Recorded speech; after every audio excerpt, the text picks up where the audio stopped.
Arratsaldeon, eta ongietorria gaurko ekitaldi honetara.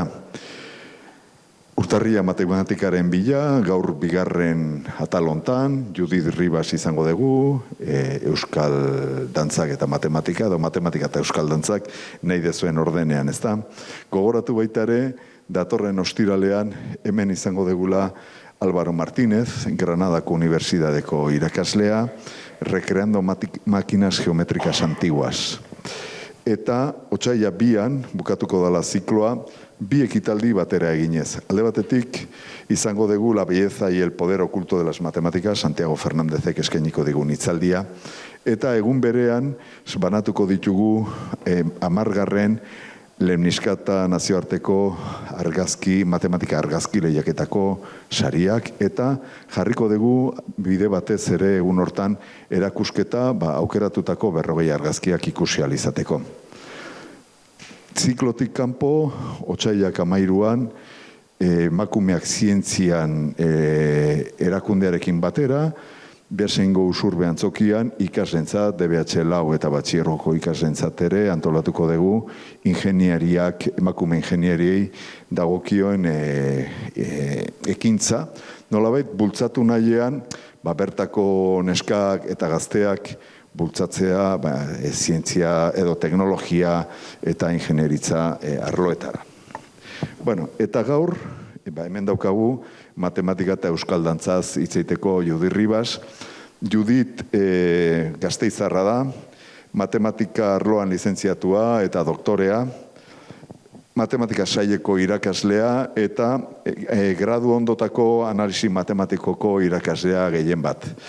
Analisi matematiko eta aplikazio ikerkuntzan taldeko partaidea da, eta zenbakizko analisiko zenbait ikerkuntza artikuluen koautorea da, eta haren argitalpenen lotutako komunikazioak aurkeztu ditu zenbaitetan. Eta gaurkoan lan bat eginda zeukan beak beste lankide batekin, ezta? Eta hori aurkeztuko digu. Matematika eta euskal dantzak. Ze lotura bitxia, ezta? Matematika nik gustoko dut, euskal dantza baita ere, euskal dantzak ez naute ni bat ere gustoko, baina hoi oso zaila izaten da danan asmatzea, ezta? Eta beste gabe, nahi dezunean Judith, zure txanda. Eskerrik asko, Jose Luis, eta arratsalde on guztioi. Jose Luisek esan duen moduan, ni matematikaria naiz, baina dantza izugarri gustatzen zait. Eta dantzatzen dut, baina aitortu behar dut, nik neuk ere euskal dantzak ez ditudala dantzatzen. Txikitan bai, zeo zer egin nuen. Berez, euskal dantzetan benetan aditua dana da lankidea, osan Oroetxebarria lankidea dena, eta berarekin Jose Luisek esan duen moduan lan bat, edo artikulu bat idatzi genuen horren inguruan. Matematikariok beti esaten dugu, ez, edo gustatzen zaigu esatea matematika edo non dagoela, eta, ni saiatu nintzen elkartzen nire bizaletasun horiek, ez da matematika eta dantza orokorren hasi nintzen, dantza orokorragoak aztertzen, eta, osanerekin hitz egin da ikusi genuen euskal dantzetan bereziki, matematikaren arlo desberdinak topa daitezkela, orduan, hitzaldiaren ziklo honetan matematika bilatzen dugula, saiatuko naiz, zuek gidatzen matematikarien bila euskal dantzen munduan, orduan, moldatzen naizen teknologiarekin, zenbait, esan dudan bezala, matematikaren arlo desberdinak lotu daitezke dantzarekin, ez? Lehenengo eta behin, ezaguna da musika eta matematikaren arteko relazioa, aintzinatik, eta noski dantza ez da ulertzen musikarik gabe, beraz, lehenengo lotura musikaren zubiaren bidez egingo dugu. Dantza guztietan esango nuke gertatzen den bezala, izen matematikoak ere agertuko dira euskal dantzetan, hori izango da bigarren atalean edo bigarren partean ikusiko duguna, eta gero ja benetan jongo gara kontzeptu matematikoetara. Lehenengo eta behin nik behintzat beti dantzatzen dudanean beti ikusi bitut irudi geometrikoak dantzan. Eta ikusiko dugu euskal dantzetan horietako batzuk agertzen direla poligonoak, zirkunferentziak eta bar, baina geometriarek beste arlo batekin edo beste alde batekin ere lotu daiteke ez bakarrik dantza, esango nuke arte guztietan simetriak garrantzia handia duela, simetria beti edertasunarekin lotu da, arkitekturan, pinturan, eta baita dantzan ere. Koreografoek pausoak eta urratsak pentsatzen dituztenean, edo dantzarien kokapenak eskenatokietan, eta beti dakat esango nuke buruan simetria. Simetria, esan dudan bezala, edertasunarekin edo lotzen dalako. Hain ikusteko erraza ez den beste arlo bat kombinatoria da. Orduan erakutsiko dizuet, kombinatoria dela matematika diskretuko beste arlo bat, hori ere erlazioa duela euskal dantzekin, eta niretzako oso bitxia den txirikorden teoria, oso teoria matematiko nahiko sakona da, eta nahiko nik berez ez nuen ezagutzen, honetan ikertu edo, hasi baino lehen, hasi nintzanean gauzak irakurtzen eta lotzen matematika eta dantza orokorrean, topatu nintzen teoria honekin, txirikorden teoria, eta horretaz ere saiatuko naiz zeo zer, zeuek erakusten. Orduan, musika. Ze lotura dago musika eta matematikaren artean. Musika neurtu daiteke era matematiko batean, eta horretarako konpasa erabiltzen da. Dantzaren urratsak egokitzen dira musikaren erritmora, eta erritmo hori konpasaren bidez neurtzen da. Pultsu azentuatuak ditugu, eta bi pultsu azentuatuen pultsuen kopurua hori da konpas bat. Konpasa adierazten da notazio matematikoarekin, zatikiak erabiltzen dira. Zatiki bat erabiltzen dugu, non zenbakitzailea, hor esaten den bezala, konpasak dituen pultsuen kopurua da, eta izendatzaileak adierazten duena da pultsu bakoitzaren luzera zein den. Izan daiteke txuri baten luzera, edo beltz batena, edo kortxea batena, eta hor dago lotura bat zenbakiekin. Luzera baldin bada biribil batena, izendatzailean agertuko da bat. Bestela txuri batena baldin bada bi, beltz batena baldin bada lau, ikusten duzuen bezala, danak biren berreturak dira. Biber 0, biber bat, biber bi, biber iru, eta esan dakoa, berretura bakoitzak adierazten du luzera bat.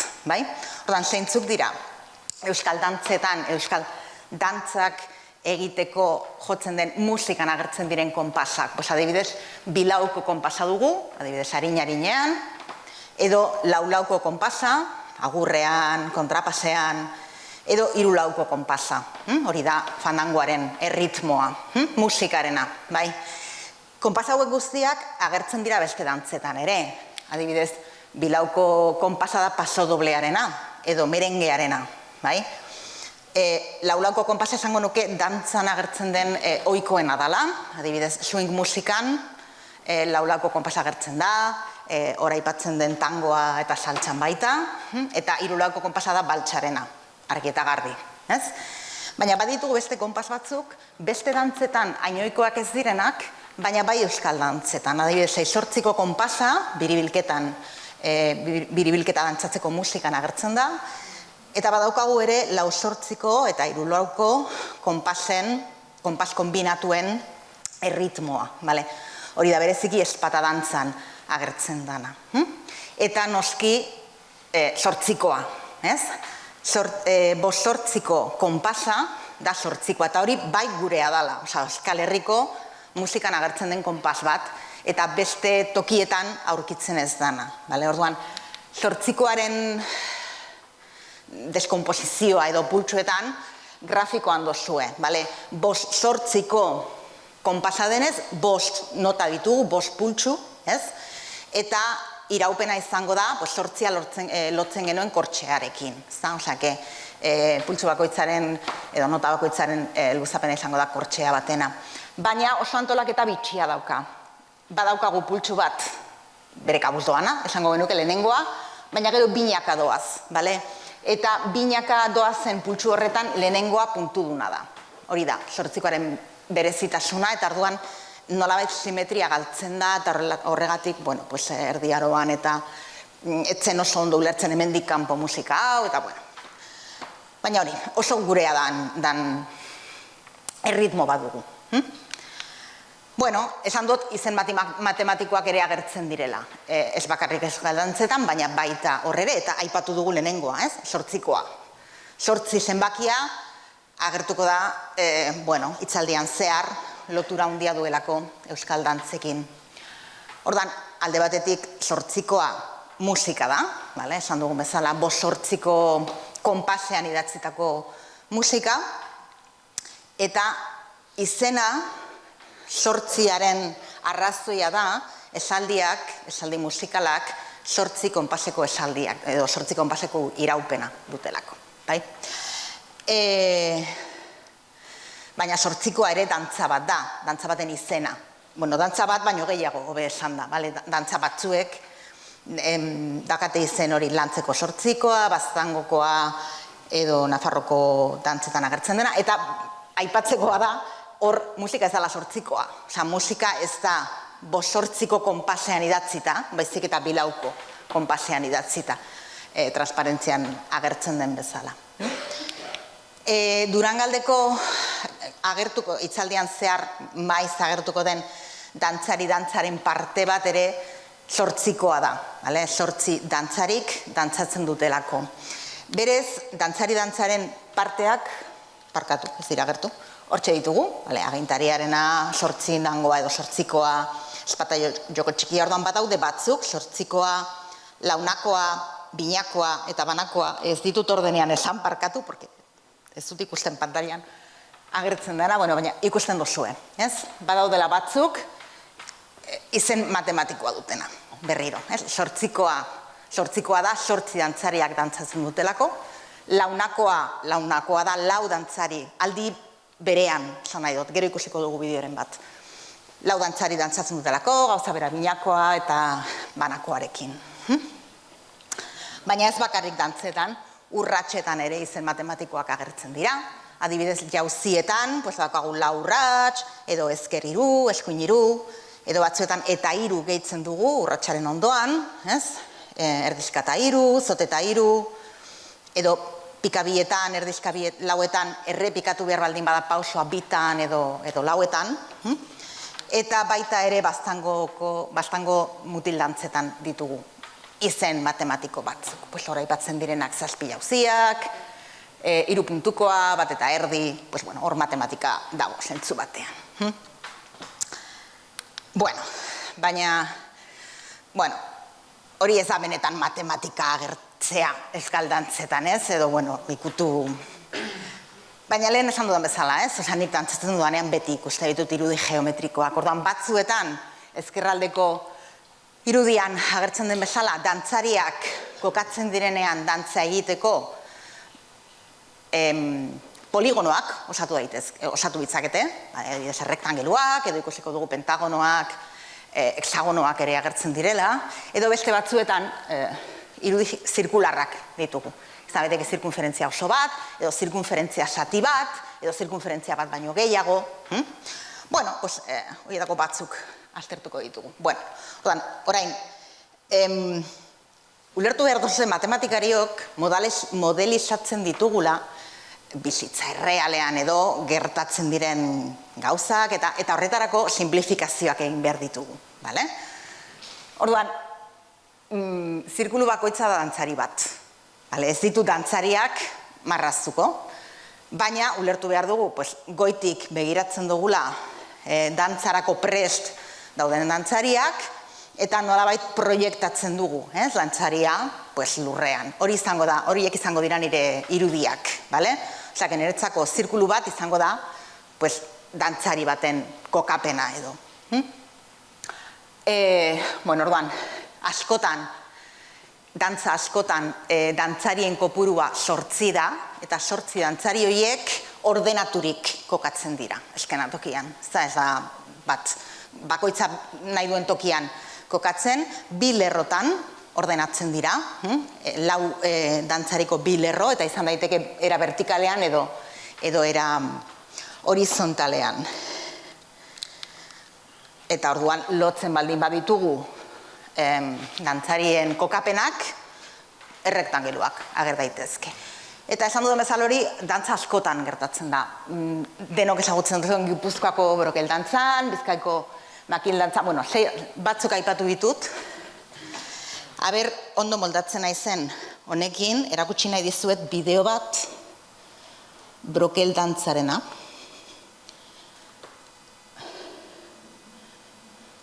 Aber, naiz oso trebea ordenagailuekin, onartu behar dut.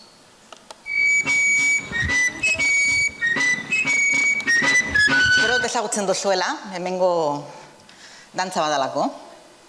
Aber, zer egin dut? Barkatu.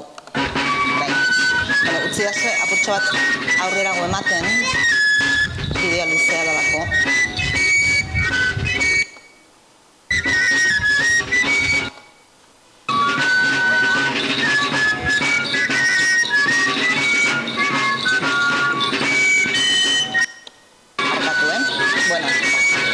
Brokel dantza, ez? Bueno, zuek nik baino beto ezagutzen dozuena. Ikusten duzuen bezala, dantzariak dantzan aritzen diren bitartean, mugitzen ari direla, bi konfigurazio horien artean, ez? Momentu batean agertzen da errektangelu vertikala, eta beste batzuetan agertzen da errektangelu horizontala. Orain, mugitu dira, ez? Kokapen batetik bestera. Bueno.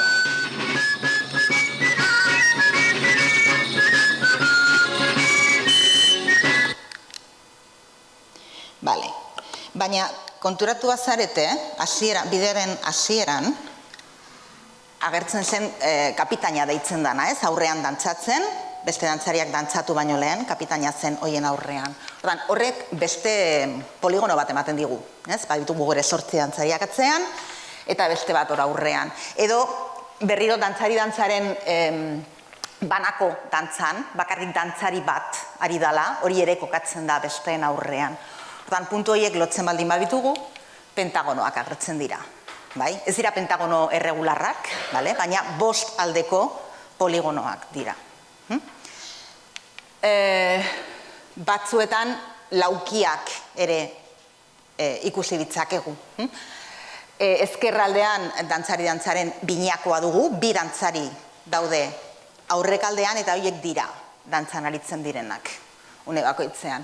Eta eskuinaldekoa barkatu, berriro brokel dantzaren parte bada, makila handi, bueno, uste dut bitan agertzen dela, makila handietan eta ustai, azu zait izena. Bueno, kasu horretan, 4 dantzari kokatzen dira barruan lauki bat osatzen, eta horiek daude, horiek aritzen dira dantzan, eta beste 4ak kanpoan beste lauki bat eraikitzen dute. Orduan lotzen baldin baditugu, esan bezala.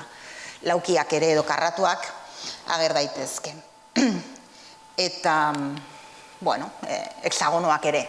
Txontxongiloaren berriro dantzaren parte batean, 4 dantzari kokatzen dira erdiko lerroan, eta albo bakoitzean beste 2 dantzari. Eta orduan berriro lotzen baldin baditugu erpinak, hexagono bat agertzen zaigu. Esan bezala, irudi zirkularrak ere ikusten dira. Eta, bueno, hemen mota batzuk desberdin daitezke berriro. Dantza batzuetan, dantzarien kopurua ez da finkoa, egon daitezke 10 dantzari, 20, edo herri osoa dantzan.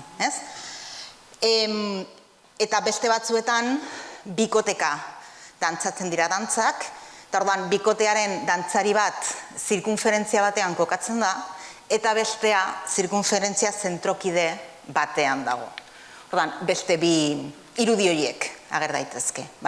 Berriro, zirkunferentziak, igual ez dira zehatzak izango, baina hurbiltzen dira zirkunferentzietara.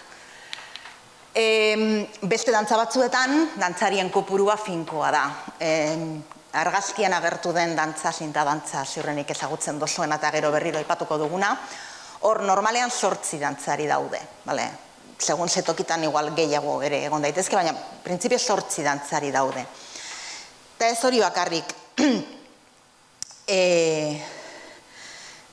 zinta dantzan, zintak ditugu, eta agertuko zaigun xemeingo espata dantzan adibidez, espatak ditugu.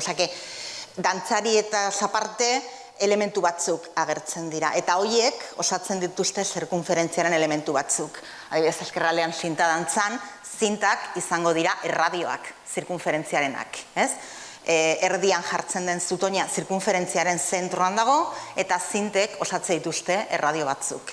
Eta ezkerraldean semengo espata dantzan, espatekin erradioak eta sekante batzuk osatzen dira, eta kasu honetan 12 dantzari daude zirkunferentzian, eta 13. dantzari badaukagu espaten gainean kokatuta. Osake berriro, zirkunferentziak agerra daitezke. Eta batzuetan esan duguna, pues igual ez dakoago zirkunferentzia osoa, igual zirkunferentzia erdi bat, edo esan dakoa, edo ia zirkunferentzia osoa, baina itxi gabe, eta horrelako, irudi geometrikoak ere agertu daitezke. Berriro geometriarekin lotuta eta lehen aipatu duan bezala simetria ere agertzen zaigu esan dugu, ez bakarrik dantzetan, simetria beti edertasunarekin lotu egin da, baina normalean nik esango nuke simetriari buruz hitz egiten dugunean, ulertzen duguna da ispilu simetria. Ordan, matematikoki simetria gehiago ager daitezke. Ordan, hemen definizio matematiko batzuk emango ditut, holan apur bat formalak, matematikan interesa duenak euki dezala, horrelako matematikariok egiten dugun definizio formal bat. Baina gero berehala mugituko gara dantzen esparrura eta ubertuko duzuten, oke?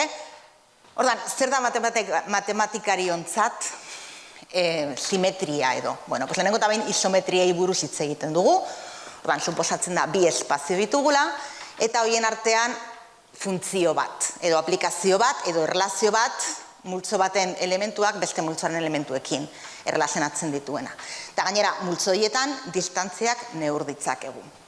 Orduan, esango dugu aplikazio hori F isometria dala, distantziak mantentzen baldin baditu. Hau da, bi puntu hartzen baldin baditut lehenengo multzoan, neurtzen dut bi puntoien distantzia, eta neurtzen dut irudien arteko distantzia, eta horiek berdinak dira. Hori da isometria bat matematikarientzat. Distantziak mantentzen dituen funtzio bat.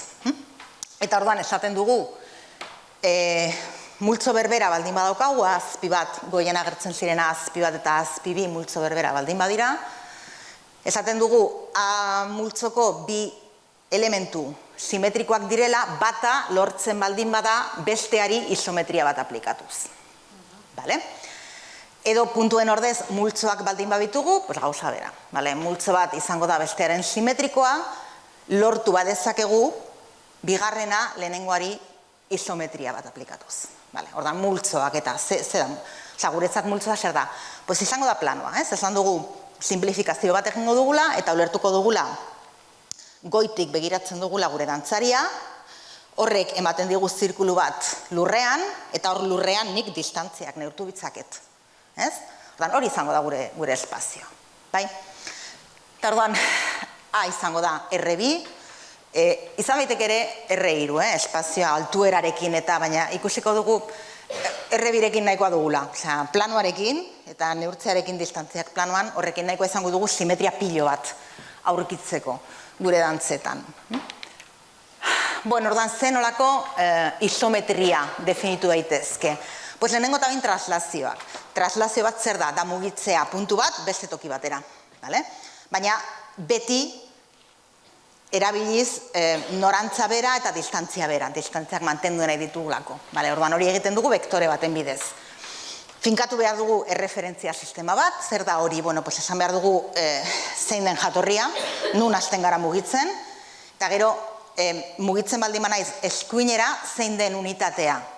Izan daiteke metroa, izan daiteke bi dantzarien arteko distantzia, baina eman behar dut unitate bat, bai norabide horizontalean eta bai norabide vertikalean.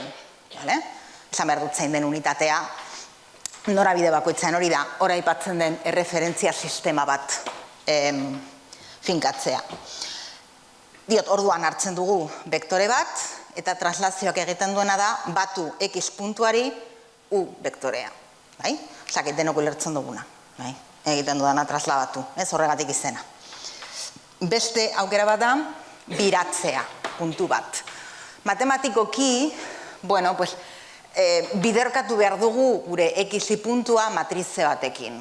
Orduan, alfa baldin bada angelu bat, eta matematikariok angeluak radianetan neurtzen ditugu. Orduan, radianak 0-tik 2 doaz, baina, bueno, pentsa dezakezu bestela gradutan, eta orduan, alfa izango litzateke 0 eta 360 arteko zenbaki bat. Angelu bat, azken finean, gauza da, hori.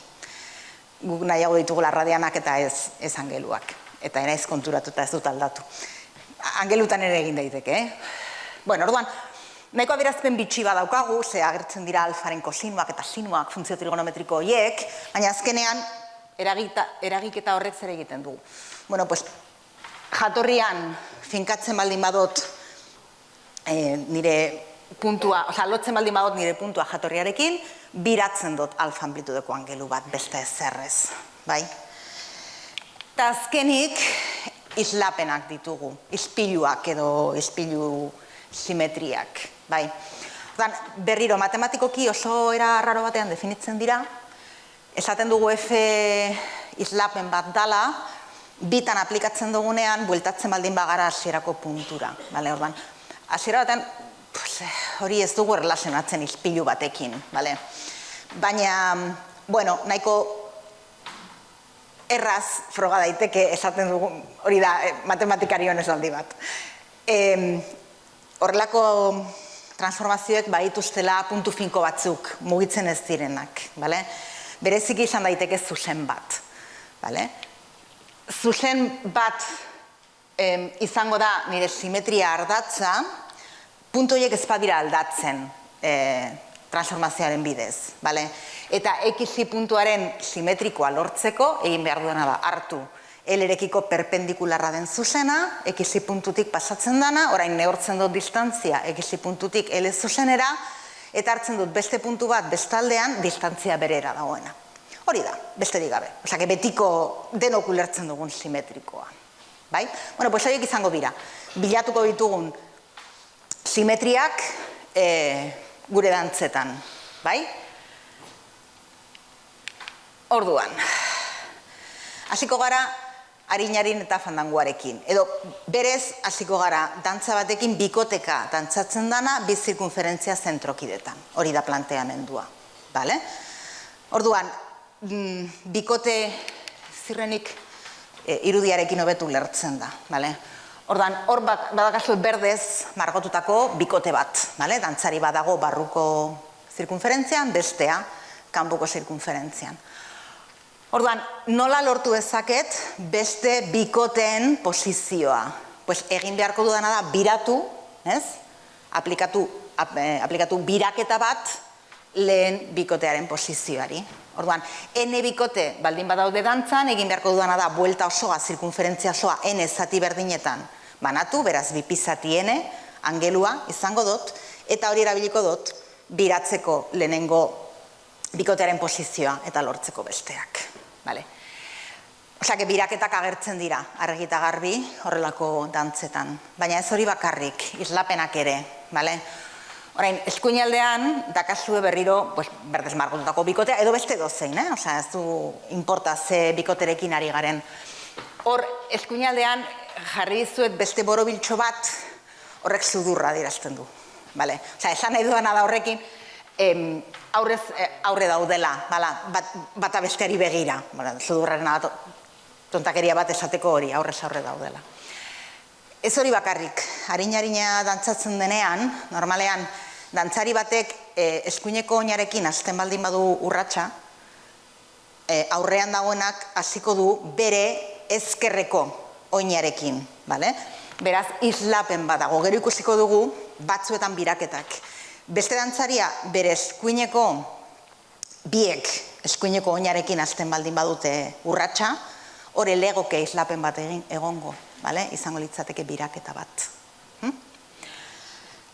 Bueno, pues biraketak eta islapenak baditugu, eta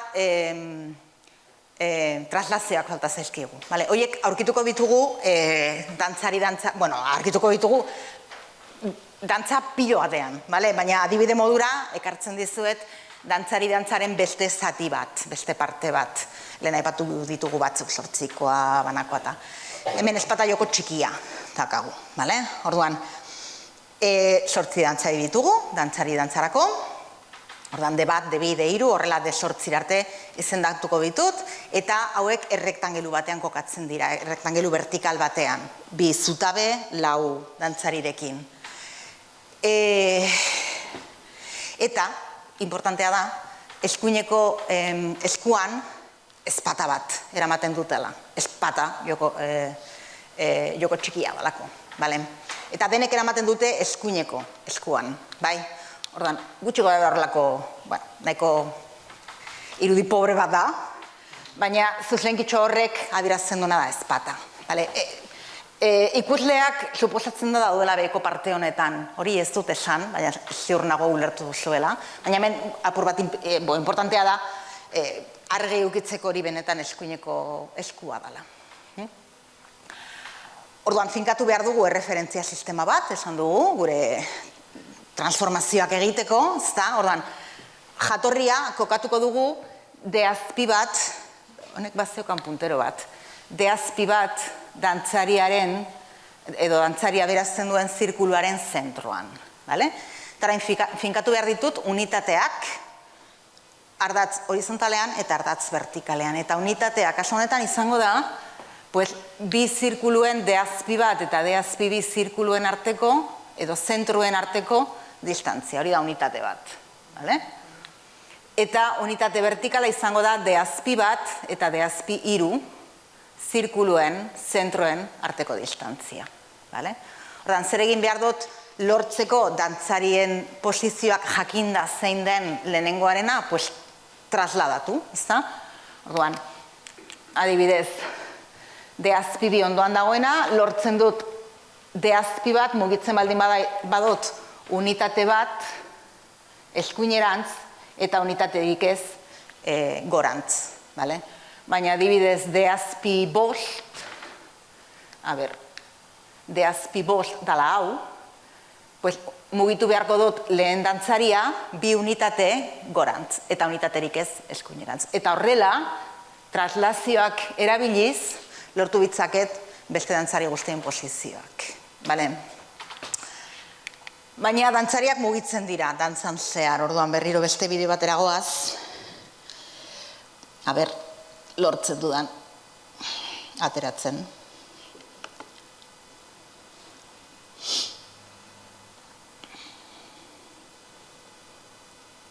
Edazue apurtxo bat.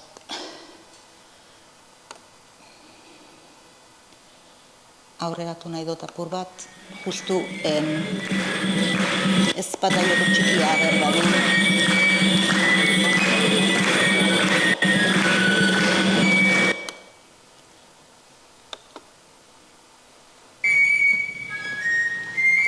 Pantalla osoan jarriko dut.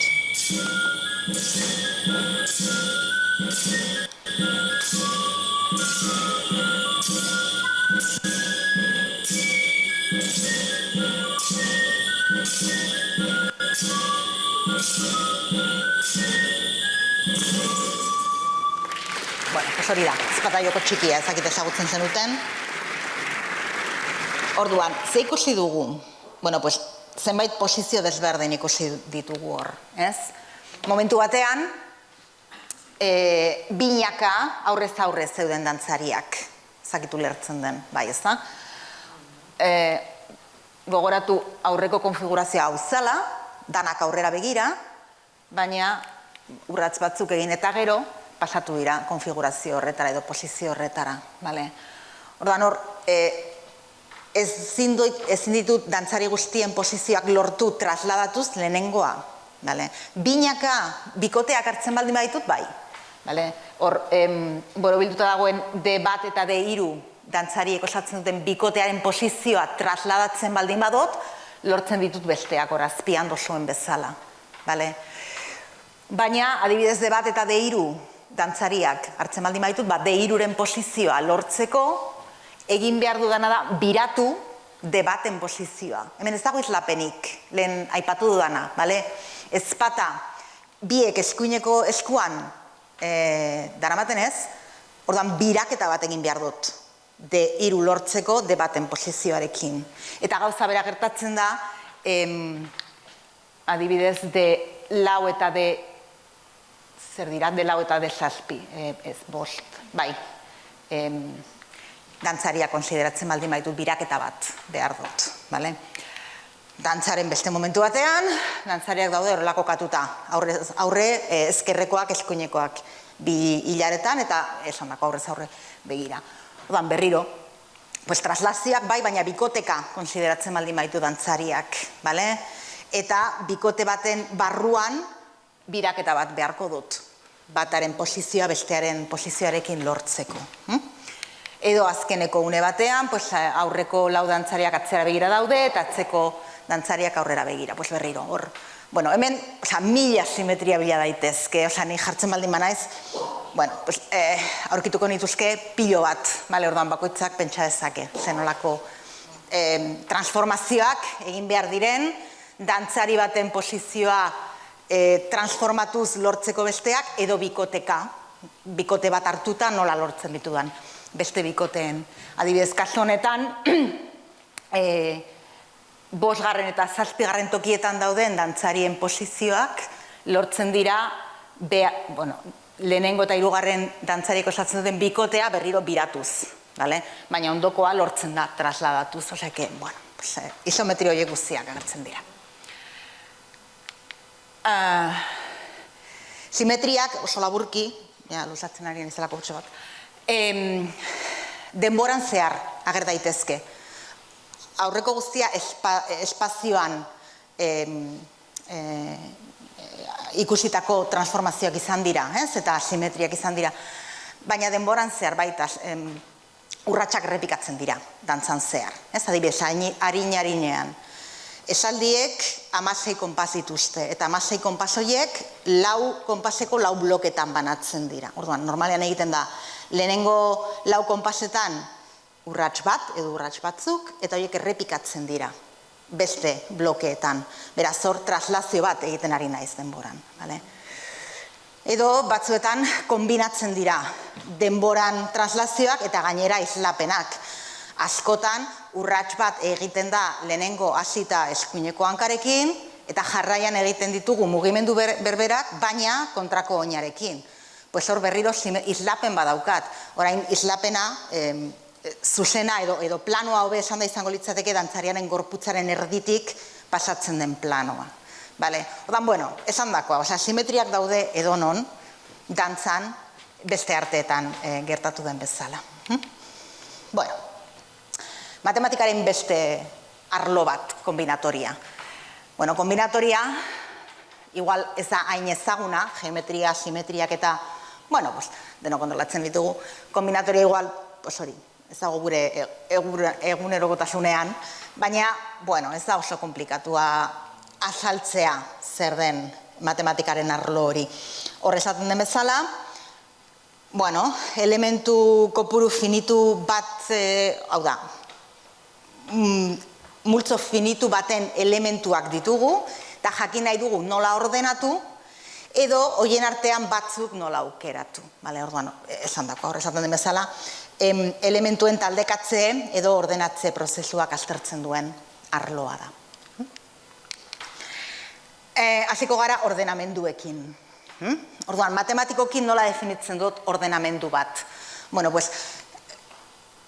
Zenbait elementu izango ditugu. Orduan, matematikarientzat elementurik errazenak dira zenbakiak. Orduan, nik eukitzaket 7 pilota.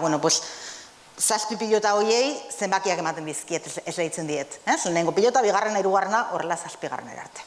Orduan, nire multzoa izango da lehenengoen zenbaki arrunteko osatzen dutena. Batetik, enera. Eta nahi dudana da, ikusi zen modu bezberdinetan ordenatu bitzakedan zenbaki horiek. Orduan, horretarako, behar dudana da aplikazio bat, bilekzio bat deitzen duguna, horrek egiten duena da, multzoaren zenbaki bakoitzari ez lehitu beste zenbaki bat, eta bakarra. Horrek egiten duena da lekuz aldatu. Puntua, besterik gabe. Hori da. Horri deitzen diogu matematikariok permutazioa. Ladoz. Berrordenaketa, nahi badozue. Matematikariok badaukagu, gure multzoak n elementu baldin baditu, ordenamendu posibleen kopurua dala n faktorial. Zer da n faktorial? Pues batetik n-era doazen zenbaki arrunten biderkadura. Beraz, nahiko txo dira. N baldin bada 3, pues 6 ordenamendu posible ditugu, ez da asko. Baina ez 7 baldin bada, pentsa ezazu, 7 bider, 6 bider, 5 bider. Bueno, ja badira batzuk. Horretaz arduratzen da kombinatoria. Kalkulatzeaz. Zenbat permutazio dauden, eta beste gauza batzuk. Permutazioak aldirazteko modu errez bat da matrize baten bidez. Egiten duguna da kokatu gure multzoaren elementuak goiko errenkada batean, eta elementu bakoitzaren azpian jartzen dugu zein den bere ordenamendu berrian betetzen duen tokia. Ointxe ikusiko dozue adibide batekin.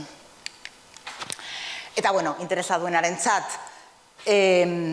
noski permutazioak biderkatu daitezke, nik aplikatu bezaket lehenengo permutazio bat, ordenamendu bat, eta gero beste bat. Hori da biderketa bat aplikazioen multzoan. Eta biderketa eragiketa horrekin, matematikariok ikusi dugu horrek daukala egitura algebraiko bat, da talde simetrikoa. Eta algebran garrantzia handia duen kontzeptu bat da, talde simetrikoarena. Guretzat ez da importantia. Guk bilatu nahi ditugu permutazioak euskal dantzetan. Non? Dantzari-dantzaren parkatu. Lehenengo tamen jarriko dizuet bideoa. Berrio dantzari-dantzara noa, eta hor 8koa dugu. 8 dantzariak aldi berean dantzan daudela. Erraz aurkitzen dudan, bideoan zehar.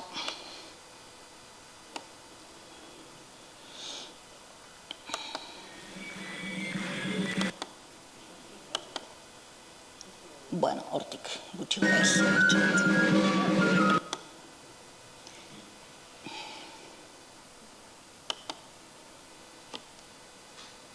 Nahi duen. Ez zuna.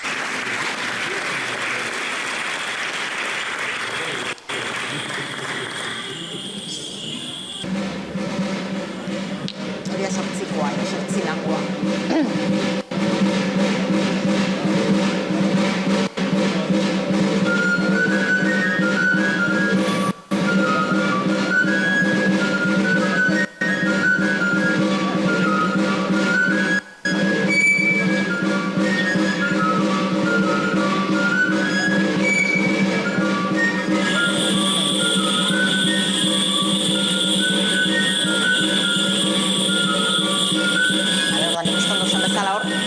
Aldatu dira, dantzariak, ezta?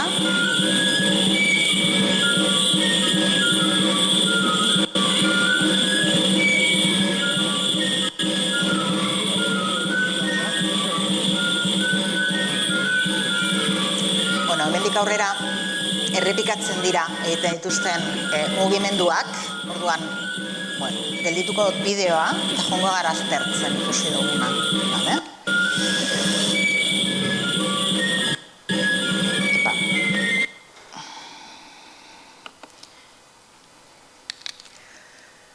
Orduan, esan dako, nik dantzari bakoitzari emango diot izen bat, eta izen hori zenbaki bat izango da.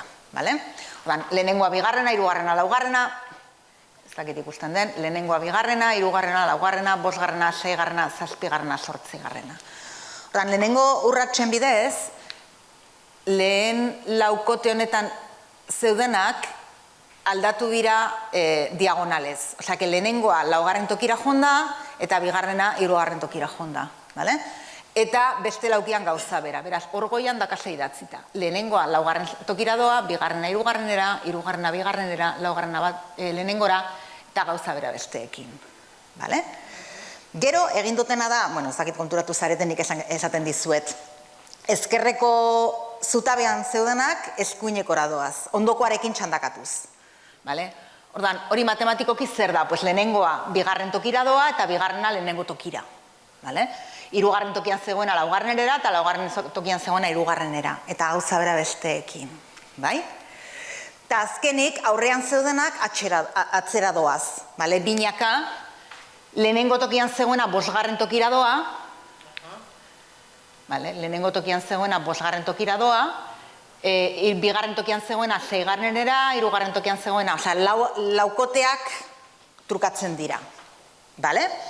Horrela, lehen konfigurazio horretatik honetara pasatu gara, beraz, atzean zeudenak aurrean daude, atzeko zaurrera bigarren lerroan zeudenak, orain bigarren tokian, eta abar. Dantzan zehar egiten dutena da, errepikatu mugimendu horiek, berdin-berdintxuak, egiten dutena da horrelako saltsa bat, eta bueltatzen dira hasierako posiziora. Badago beste dantza bat, berriro dantzari-dantzaren parte bat, dala ezpata joko handia, antzeko zerbait egiten dute. Hor beste permutazio berri bat agertzen da, baditugu aurrean agertu direnak, eta sigma lau hor azkeneko hor egiten dutena da, lehenengoa hirugarrenarekin, lehenengo tokian zegoena, bere atzean dagoenarekin trukatzen da, gauza bera, bikote guztiekin, hori da, berria. Ordan, dantzak ze frogatu digu? Esan dugu, dantzari, ezpata joko, esango dut, zortzikoaren kasuan parkatu. Egin dugula sigma bat, sigma bi, sigma iru, sigma bat, sigma bi, sigma iru, eta bueltatu gara hasierara. Matematikoki, hori aberazten da horrela. Hori da froga bat, propietate hori frogatzeko, dantzariek egiten duzen mugimenduak. Eta beste kasuan, ezpata joko nagusiaren kasuan, gertatzen dena da, sigma bi, sigma lau, sigma bi, sigma iru, bitan egiten baldin badute, hasierako posiziora bueltatzen dutela. Dantzek ere balio dute, frogapen nahiko simpleak egia, baina frogapen matematiko batzuk egiteko.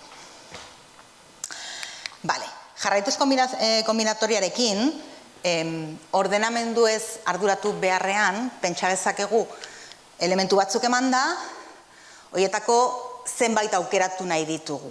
Demagun N elementu ditugula eta hortik K aukeratu nahi ditugula. Horiek dira kombinazioak. Eta badakigu K-naka hartutako N elementuren kombinazioen kopurua dala N gainka irakurtzen da zenbaki hori. Berriro faktorialen bidez definitzen da, N gainka da N faktorial, zati K faktorial bidereneken K faktorial. Berriro, zenbait modu bezberdinetan aukeratu daitezke elementuak. Adibidez, ez dizuet bideoa jarriko, apur bat, jarriko dut. Ez dakit nola nabilen denboraz, oraindik gelditzen zaigu apurtxo bat, Launakoan, berriro bueltatuz dantzari dantzara, abera aurkitzen dudan launakoa, erraz.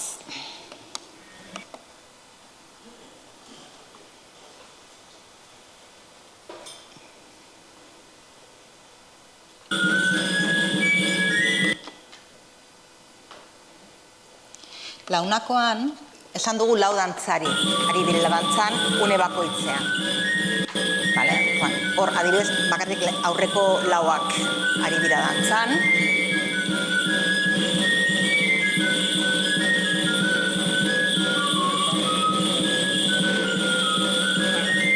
Orain, geldituko dira aurreko lau horiek eta hasiko dira atzekoak.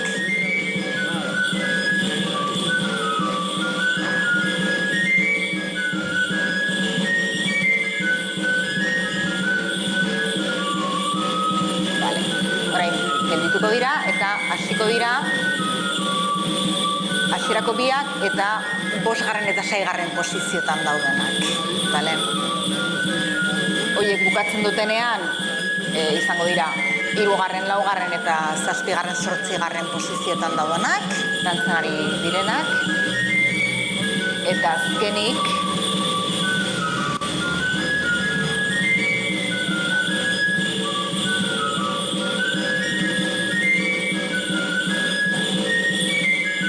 zutabeka, zorain eskerreko zutabeko lauak, gero izango dira eskuineko zutabekoak eta azkeneko urratz batzuk daude. Baina ideia gutxi gora bera ulertu da, ez da? Orduan, kasu honetan,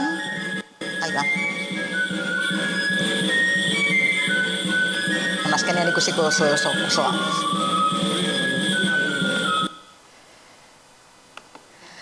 Orduan, 8 dantzari bitugu, baina launaka dantza egiten dute.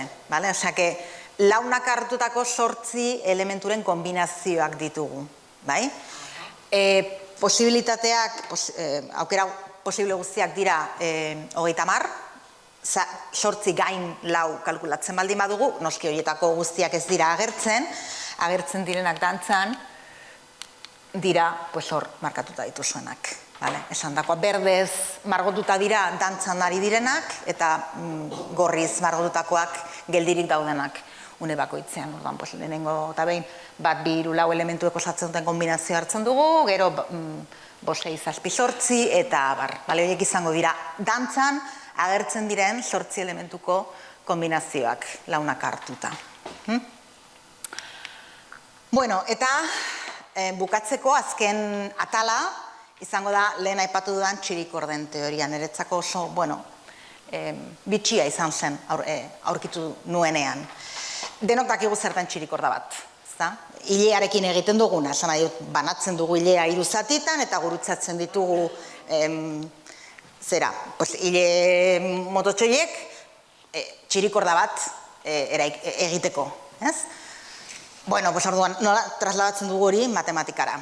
3 ile zati izan beharrean kordak izango ditugu, edo zuzenkiak, nahi badozue, eta 3 bakarrik izan beharrean zergatik ez, gehiago hartzen ditugu.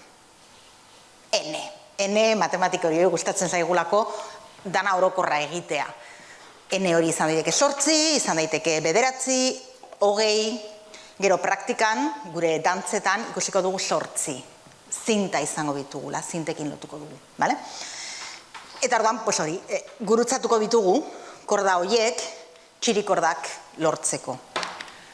Horrela, ez badugu ezer gurutzatzen, izango genuke, guk matematikariok deitzen dugun identitatea. Baina korda bat bere eskuinaldean dagoen kordaren gainetik pasatzen baldin badugu, orduan horri deitzen diogu sigma azpi i. Eta ikusten da, I-garrena, I+1 kordaren gainetik pasatzen dala. Edo izan daiteke, I-garren korda hori, bere eskuinean dagoen kordaren azpitik pasatzen dala. Orduan, hori guretzat kontrako eragiketa denez, -1 jartzen diogu, sigma azpi I -1. Horiek dira oinarrizko txirikordak, simpleenak. Orduan, horiek kombinatu daitezke gauza komplikatuagoak lortzeko, irudien agertzen den bezala. Hor, adibidez, lehenengo eta behin egin duguna da, 2. tokian dagoena, pasatu 3. tokian dagoenaren gainetik, beraz, sigma 2 daukagu. Baina hurrengo urratsean, non nago,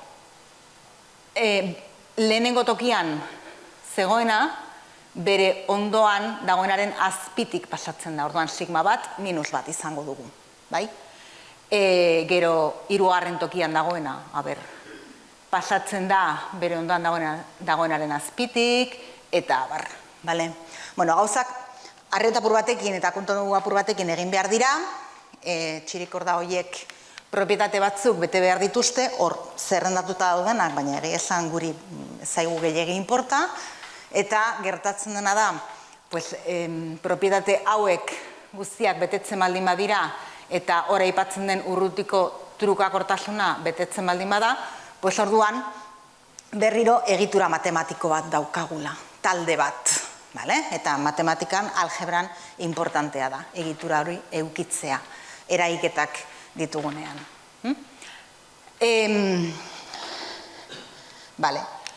Nora agertzen da egitura hori euskal dantzetan? Hau YouTubeko bideo bat da, eta orduan ez dakit YouTube naiz konturatuta lehen ez dut probatu. Orduan igual publizitatea eta horrelako, ez, oso ondo. ¿Puede saltar este anuncio? Bai, badaukagu. Cualquiera de tus seguros, sea. Ez, eskerrik asko. Aurreratuko dut apur bat, sarrera apur bat luzea dalako, eta interesatzen zaidan dantzaren partea aurrerago dator. Orduan, 8 bikote bitugu.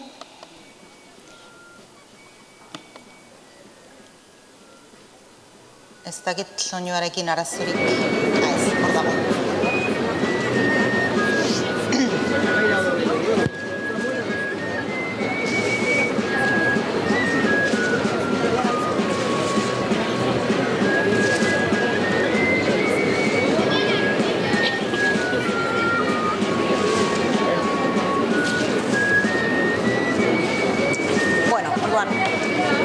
ulertzen da apurtxo bat, ezta? 8 bikote ditugu, bikote horiek zinta batzuk daramatzate, zinta bana, bueno, berez bi daramatzate, baina bat balitz bezala ere kontsideratu daiteke, bale? Eta, bueno, bikote bat ondoko bikotearen azpitik edo gainetik doa pasatzen, bale? Ordan, zer relazio dauka hori gure txirikordekin? Bueno, azter dezagun, bale? Geldituko dut hau. Hiruleak dira. Pues egia esan ez dakit bere garaian ez dut gogoratzen, behiratu dezaket, ja, egia da ezala oso ezaguna, eta zaila izan da bideoak lortzea, horregatik YouTubeko bat hartu behar izan dut, gutxitan aipatzen dalako. Baina matematikoki oso interesgarria da. Ez da bakarrik Euskal Herrian egiten den dantza bat, beste nik berez ezagutu nuen beste izen batekin, eta beste, bueno, dantza irlandar bat da, Waves of Tory.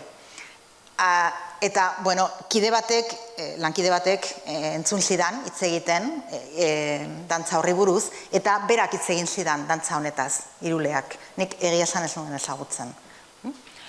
Bueno, kontua da, 8 bikote ditugula dantzan, bale? Eta esan bezala, bikote bakoitzak zinta bat darama lotuta. Kolore horiekin gainera, bale? Bueno, ikurrinaren koloreak, zinta dantzan bezala, txuria, gorria, berdea, gorria, eta bale, konfigurazio horrekin. Hemen, txirikorda ez da ikusten, bale? Txirikorda, zinta dantzan ikusiko dugu baietz, baina honetan txirikorda imaginatu behar dugu, bale? Pentsatu behar dugu, soka horiek edo zinta horiek lotuta daudala, dantzarien atzean gelditzen den barra batera, adibidez, bale?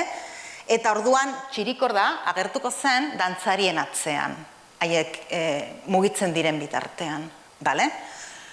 Bueno, hori da, hortik azaltzen dena, bai? Orduan, zer ikusi dugu, bueno, gutxi gora bera, saiatuko gara jarraitzen dantzariek eman dituzten urratzak, ez? Orduan, hasi da mugitzen ezkerreko bikotea, bai? Zinta txuri, parkatu hori etzen egin nahi nuena. Zinta txuria eramaten zuena, bale? Eta pasatu da ondoko bikoteren azpitik. Hori da, lehenen gurutzaketa. Bale, orduan hori izango litzateke gure sigma bat minus bat azpitik jondelako. Orain, zinta txuria bigarren tokian dago. Eta bigarren tokian egonda, pasatu da zinta berdearen gainetik. Beraz, hori izango litzateke sigma bi. Bai? Momentu honetan orain ja, urrengo bikoteak ere hasi dira dantzan. Bai? Orduan, orain, lehen tokian dagoen zinta gorria pasatu da berdearen azpitik, eta txuria gorriaren azpitik. Horiek dira sigma bat minus bi, sigma iru minus bat. Bueno, eta horrela jarraitu ditzakegu. Dantzarien pausoak, urratsak, eta nola mugitzen diren, edo nola pasatzen diren gainetik edo azpitik beste bikoteek eramaten dituzten zintetatik. Eta, bueno, agertuko litzaiguke irudi hori. Hori izango litzateke txirikorda, lehenengo partea. Beraz, parkatu. Lehen bikotea, zenbait urrats eman eta gero bukatzen da azkeneko tokian. Momentu horretatik aurrera, hasten dira berriro gurutzaketak eginez, prozedura berbera mantenduz, ikusten duzuen bezala eskuinaldean duzue, errepikatzen direla, behin eta berriro gurutzaketa berberak. Eta horrela, lortzen dena da, azkeneko tokian zegoen zinta txuria, bueltatu dela lehen posiziora. Eta beste txuria dago azkeneko posizioan. Hori ez da hasierako posizioa edo konfigurazioa. Orduan, hortik aurrera, ja bere tokian dagoena gelditzen da hor, eta besteak jarraitzen dute dantzan, bueltatu arte haien poziziora. Eta eskuinaldean dakazue, gurutzaketa egin behar dituzten. Matematikoki jarraitu daitezke. dantzariek egiten dituzten urratsak. Eta, noski, zinta dantzan antzeko egitura badaukagu. Zein da bezberdintasuna? Hiruleak izeneko dantza eta zinta dantzaren artean. Zinta dantzaren kasuan, zintak daude lotuta zirkunferentzia batera. Orduan, gertatzen dena da, orain azkeneko zinta, orokorrean pentsatzen baldin badugu, ene zinta edo ene korda baldin baditugu, orain, enegarren korda lehenengoaren ondoan dago. Lehen oso urrun zeuden lehenengo eta azkenekoa. Baina orain, zirkunferentzia batean gukatzen baldin baditugu, azkenekoa lehenengoaren ondoan dago. Eta orduan, azkenekoa pasa daiteke lehenengoaren gainetik edo azpitik. Orduan, agertzen zaigu txirikorda berri bat, sigma 0 deitzen duguna, eta sigma 0 minus bat. Eta beste egin daiteken, edo gertabiteken beste gauza bat da, txirikorda edo korda guztiak mugitzen direla aldi berean posizio bat. Bere eskuinera mugitzen dira, edo bere eskerrera mugitzen dira, eta hori izango litzateke tau deitzen duguna. Ez dut arukitzen. Tau deitzen duguna, edo tau ber minus bat. Horiek dira desberdintasunak, bi kasuen artean. Berriro horrek sortzen du talde anularra, esaten dana, txirikorden talde anularra, berriro propietate batzuk bete behar dira, horra aipatzen direnak, eta talde hori erabiliz, identifikatu ditzakegu, zinta dantzan agertzen diren mugimenduak. Orduan, jarriko dizuet, ziur nago denok ezagutzen dozuela zinta dantza. Eta hau hemen dantzatutako zinta dantza bat da, gainera. Aurkitzen dudan.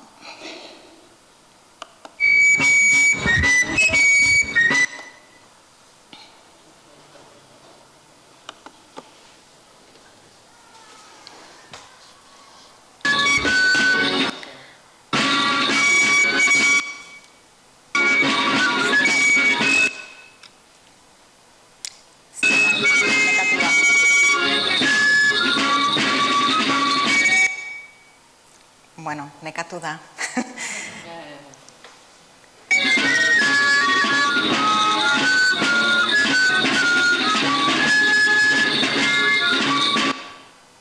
Ikusten duzuen bezala, hemen ez dut ikusten puntero, hor badoa agertzen txirikorda bat. Zintek egiten dute, marrazen dute txirikorda, denok ezagutzen duzuenez eta ez doan ez oso ondo.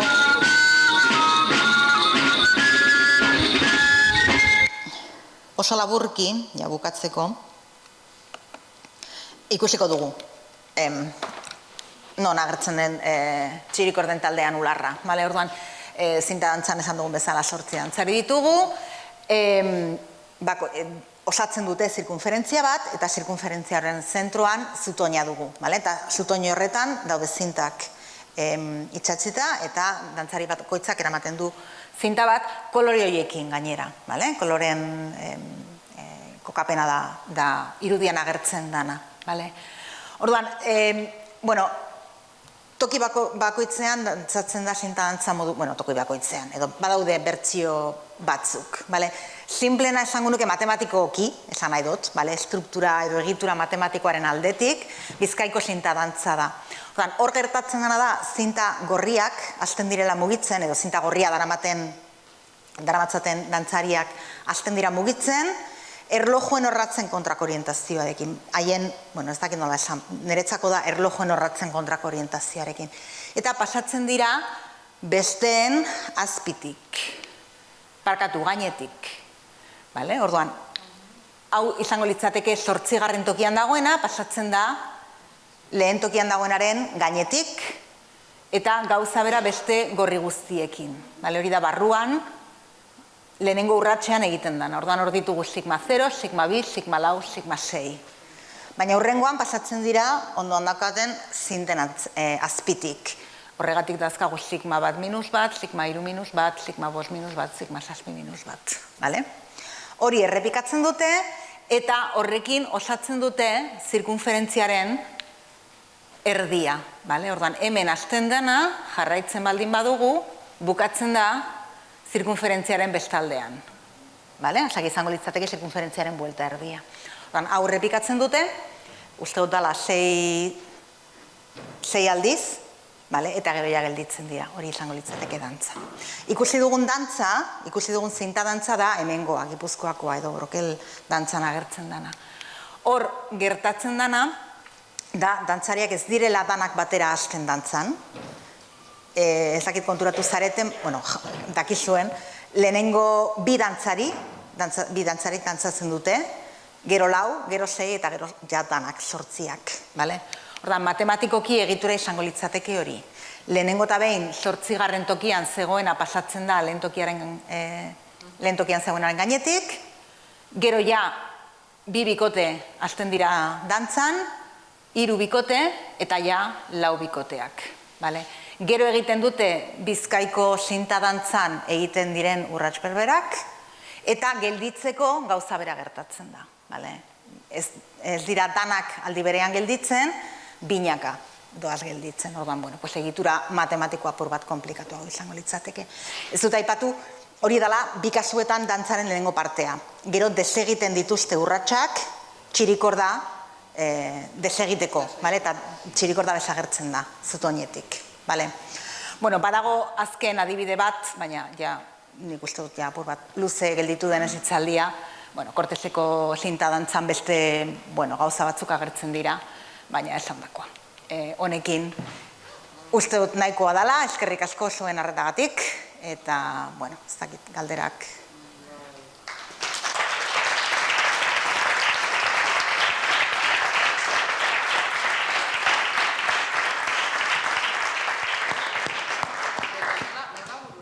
Galderari parteatu galderak, opinien gertatu izateko. Bale, bururitasun gehiago ardu.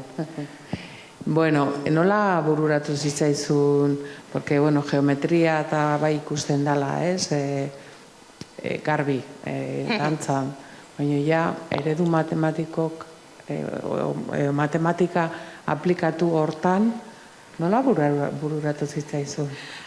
Ez zait niri bururatu, egia esan, irakurtzen, ikertzen, zan nahi dut, nik hasi nintzanean bilatzen erlazioak matematika eta dantza orokorraren artean, eta, gauzak irakurtzen eta bibliografia bilatuz, topatu nuen txirikorden, adibidez, txirikorden teoria hau, esan dakoa nik ez nuen ezagutzen, hau ez da matematikako graduan ikasten den zerbait, nik ez naukan ederik, baina irakurriz, esan behar dut, zinta dantza, iruleak izeneko dantzarekin gertatzen den bezala, zinta dantza toki askotan dantzatzen da, ez bakarrik Euskal Herrian. Maple dance, hori uste dut Alemanian dala, edo baita Inglaterran, ez da bakarrik. Eta, beste batzuei bururatu zaie hori. Onartu behar dut ez dela nire ideia izan, beste batzuek ikertu dute nire aurretik. Galdera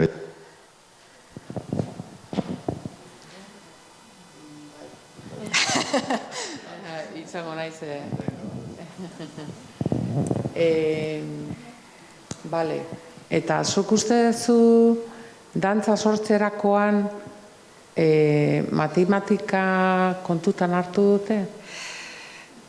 A ber, igual ez dakit nola esan. Igual simetria ziur baietz. Igual ez ikuspuntu matematiko batekin, zan nahi dut, ez pentsatuz, hau matematika da, eta orduan matematika hori aplikatu behar dut, baina simetria bai. Dantzetan, baletean ere, koreografiak antolatzen dituztenean, simetria daukate buruan, ziur nago. Igual ez dira konturatzen simetria azken finan matematika dala, baina bada. Edo kombinatoriarena, ziur nago ez inork ez duela launakoa pentsatu zutenean edo egin zutenean inork ez zuen pentsatu hor kombinatoria zegoela. Hori bai esan behar dut, osaneren kontua izan zala. Konturatzea, launako horretan, hori launako egitura matematiko horrekin lotu daitekela dantzarien kombinazioak eta agertzen direla. Horretaz, egia da kombinatoria, beste modu batzuetan bai, ikusi dut erlazionatuta, baina ez guk planteatu dugun moduan. Beste galdarerik?